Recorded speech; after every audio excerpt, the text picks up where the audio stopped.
معاملات یہ ہیں کہ عمران خان، جس کے بارے میں کہا جاتا ہے کہ ان کو پالیٹکس نہیں آتی،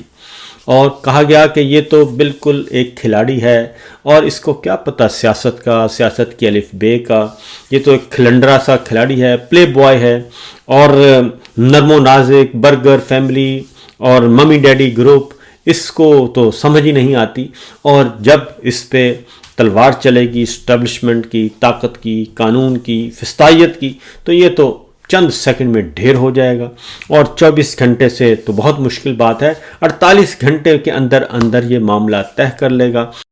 اور جب ہم جیل میں ڈالیں گے تو اس کے بعد تو اس کی چیخیں نکل جائیں گی۔ تو یہ سارے اس کے بارے میں اندازے لگائے ان کی مخالفین نے، میڈیا نے، اور ملٹری اسٹیبلشمنٹ نے، سب نے اندازے یہ لگائے اور ان سے لے لیا پنگا۔ لیکن رجیم چینج آپریشن کے بعد ایک نیا عمران خان سامنے آیا، اور وہ ہر روز ان کو مات دے رہا ہے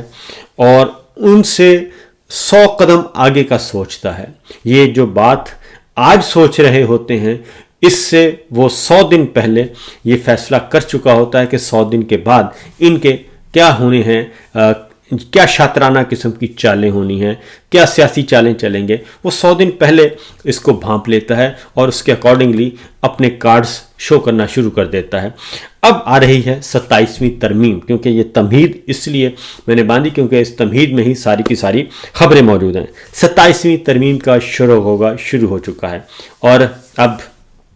باقاعدہ طور پہ بتا دیا گیا ہے کہ جناب 27ویں ترمیم آ رہی ہے، اور کامران مرتضیٰ صاحب نے بھی اس کا بتا دیا، اور کامران مرتضیٰ جمعیت علماء اسلام کے سینیٹر ہیں، اور انہوں نے کہا کہ 27ویں ترمیم سوموار کو یعنی کہ پرسوں آ رہی ہے، اور آئینی ترمیم میں بہت ساری چیزیں وہ ہیں جو ہم نے لڑ کر ختم کروائی تھیں 26ویں ترمیم میں، وہ دوبارہ شامل کی جا رہی ہیں، جس میں آرٹیکل 8 ہے، 200 ہے، 199 ہے، اور دیگر کئی معاملات شامل ہیں۔ یہ کامران مرتضیٰ صاحب نے کہا، اور پھر فیصل چودھری صاحب ایڈوکیٹ سینئر، عمران خان صاحب کے بھی وکیل رہ چکے ہیں، پاکستان تحریک انصاف سے کے ساتھ جڑے ہوئے ہیں،